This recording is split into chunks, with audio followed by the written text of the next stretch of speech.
So, survival thrillers are never the biggest genre people think to binge on Netflix, but I'm here to tell you there are some absolutely killer shows hiding in plain sight. Today, we're counting down the top 8 survival thriller shows on Netflix. And I will tell you right now, some of these are obvious picks, some might surprise you, and one of them I think is flat out required viewing. As always, all the other streaming platform availability info is right there in the pinned comment below. Hello? No one's coming. No one knows we're here.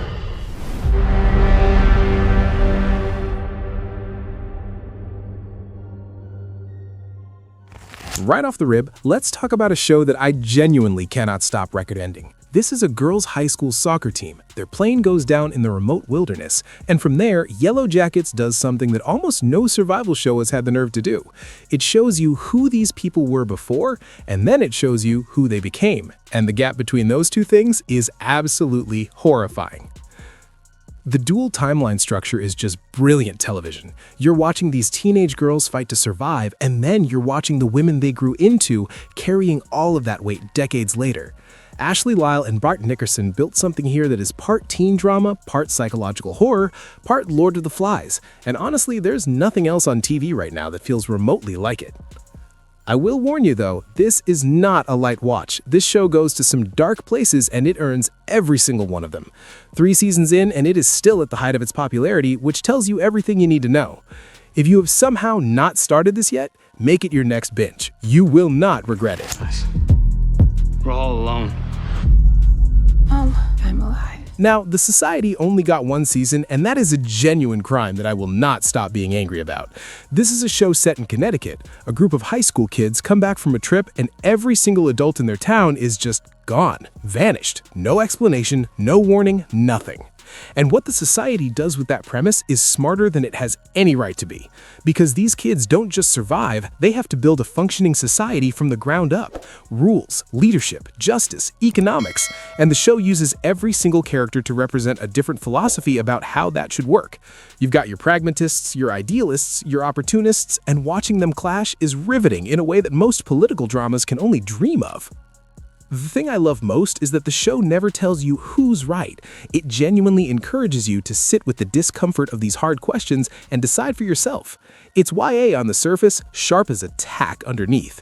1 season, binge it in a weekend. Drop a comment if you're still upset it didn't get a 2nd season, because I know I am.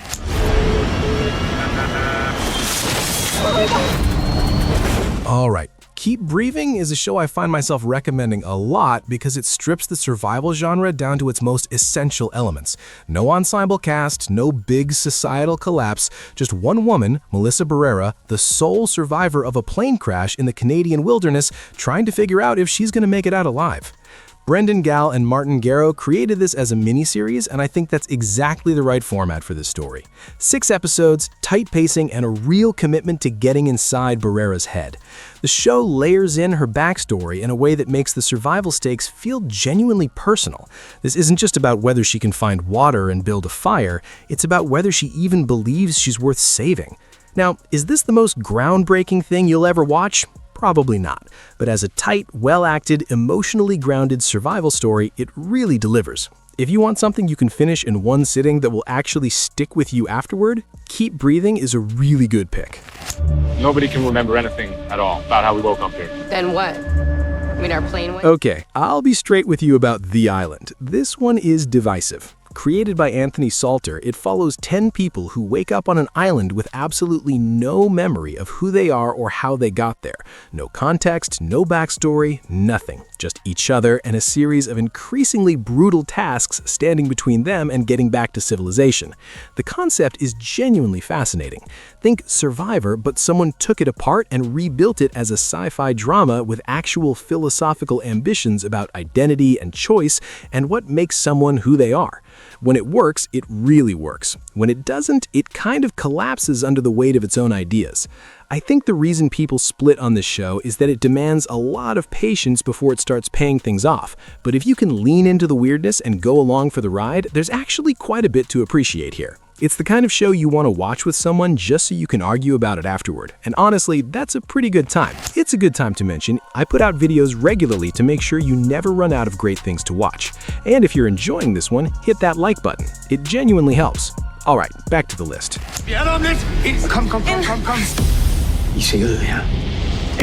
The Rain is a Scandinavian sci-fi show, and I want to make the case for it because I think it gets overlooked in a lot of these conversations.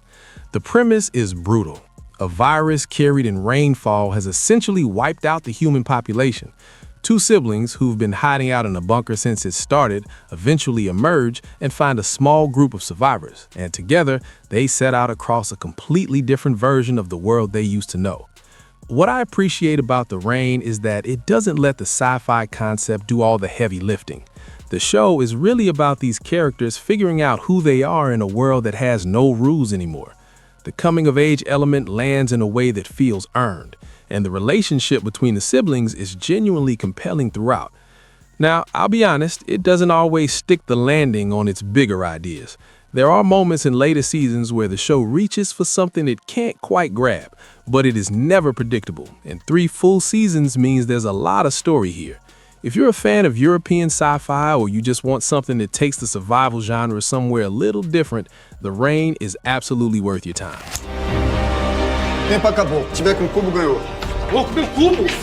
So, 3% is a Brazilian sci-fi show, and I genuinely think it is one of the most underrated series on this entire platform. Pedro Aguirre built a post-apocalyptic world where society is split in two. There's the offshore, this beautiful, abundant place where everything works, and then there's the inland, which is basically poverty and desperation. And every year, the people from the inland get one shot at making it to the offshore. One brutal selection process called the process, and only 3% of candidates survive it. The reason this show works so well is that it is genuinely smart about what it's doing with that premise. On the surface, it's a survival thriller.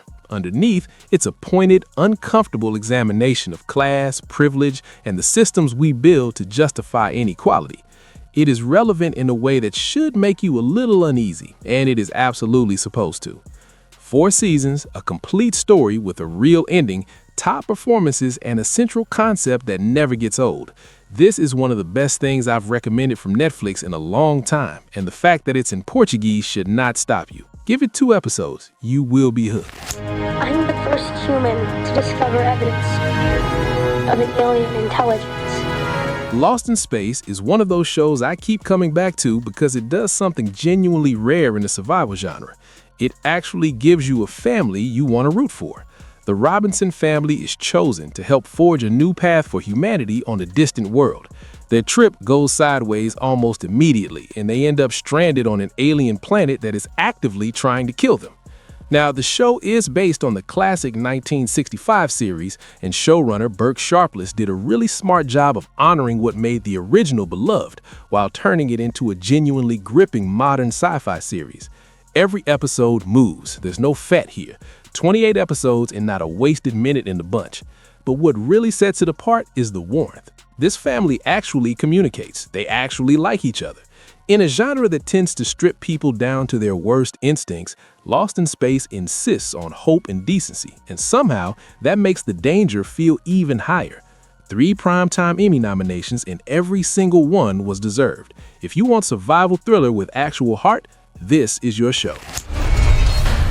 Prisoner 319, hold out your right arm. No. And here is my number 1 pick. And look, some of you already know what it is and you're nodding along. The 100 is one of the defining sci-fi shows of the last decade, and I will stand behind that claim all day. The setup: 97 years after a nuclear war made Earth uninhabitable, what's left of humanity is floating in space on a massive station called the Ark. Resources are running out, so they do the most audacious thing imaginable. They send 100 juvenile delinquents back down to Earth to see if the ground is survivable. No preparation, no backup plan, just drop them and see what happens. And what happens is 7 seasons of some of the most intense, morally complex, emotionally devastating television I've seen. The 100 is not interested in giving you easy answers. Characters you love will make decisions that haunt them. Lines will get crossed and redrawn. The show starts as a teen survival drama and slowly evolves into something much darker and far more ambitious, and it earns every step of that evolution. I want to be real with you. This show is a commitment. 7 seasons is a lot, But if you're looking for a series that will genuinely take over your life, make you question what you believe about justice and survival and what it means to protect the people you love, this is it. Clear your schedule, tell your people you're going off the grid for a while. The 100 is the one. And as always, all the other streaming platform availability info for every single show on this list is right there in the pinned comment. I've got you covered. If you watched any of these already, let me know what you think down in the comments. Which one hit you hardest? I'll keep making these videos as long as y'all keep watching them. Subscribe if you haven't already, like the video if this helps you find your next binge, and I will see you in the next one.